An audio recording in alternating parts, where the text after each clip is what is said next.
Hello everybody, it's been a while since I've done one of these, but Top Ramen is giving out 10 stacks, and your boy's gotta pay rent.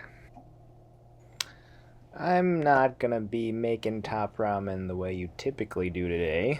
I'm gonna spice it up a little bit, using techniques I actually learned from my mom growing up with the ramen itself. Just grabbing a few odds and ends and scraps from my pantry and fridge. Product placement there. Haters gonna comment about my unorganized pantry, but they're all probably squares anyway. Never throw out your condiments, even if there's barely any left. Got some taco meat, some leftover sambal, some soy sauce packets, remnants of some pickles, and these are pickling liquid, sesame seeds, kale stems and scallions, ginger nub, coconut milk, peanuts, and a cucumber. And of course, your star of the show, chicken flavored top ramen. So first, we're gonna soak the top ramen noodles in some cold water until they soften up. This is the technique I learned from my mom growing up. So we don't want to boil them first, because if we did do that, they'd get super mushy and soggy. So soaking them in cold water make them pliable enough to stir fry around in the pan. Make sure to get every little noodle bit out, and also to get a big enough bowl to fit both of the packets, since I didn't have the ability to do that. So now we're going to chop up the kale stems or the kale ribs, which usually get thrown out a lot for some reason, and they're perfectly delicious if you stir fry them or put them in stews and soups. I hate throwing away food, not just because I'm cheap and poor, but because, the environment.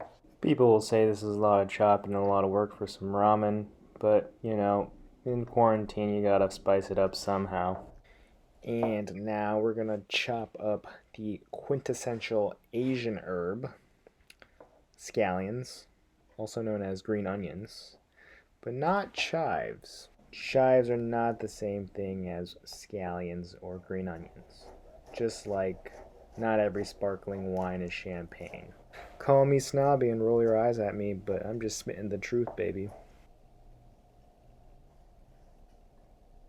Now we've got a hothouse or English cucumber, another dual name ingredient. I like these cucumbers because the skin is a lot more tender than your standard cucumber. It's a couple cents more, but sometimes I'm bougie even though I'm cheap. And now we're gonna stack up these slices and perform a julienne knife cut. Hashtag mediocre knife skills. Next, we're going to work on some ginger here. So the easiest way to peel ginger is with a spoon, especially if you have a piece with all those nooks and crannies. After slicing the ginger into coins, you are going to stack them up again like we did with the cucumber and julienne it, and then turn those matchsticks sideways to give it a nice little mince.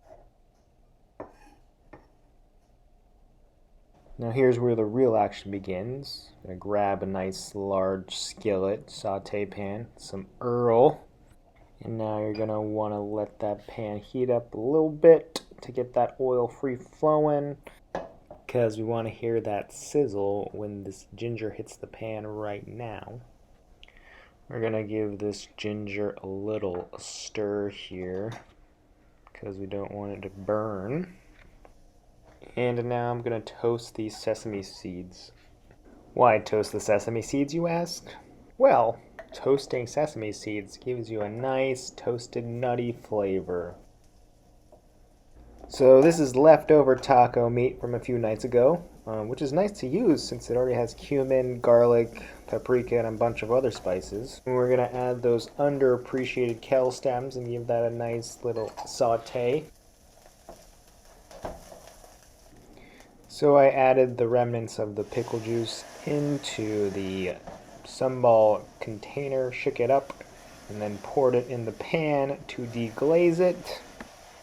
Deglazing is probably one of the most important techniques in sauteing. It gets all that fond or brown flavor goodness at the bottom of the pan released into the sauce itself.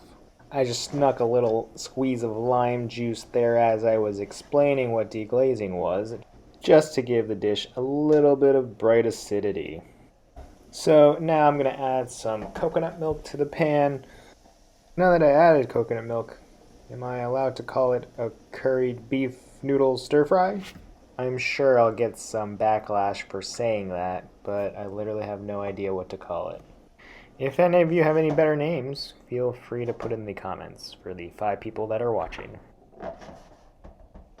So after a nice 20-minute soak in some water, the dry noodles are now a little bit pliable.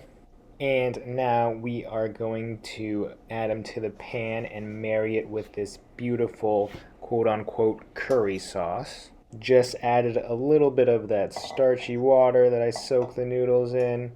It'll help somewhat thicken that sauce and help glaze the noodles and make it all super delicious. And now we're going to add this flavor bomb.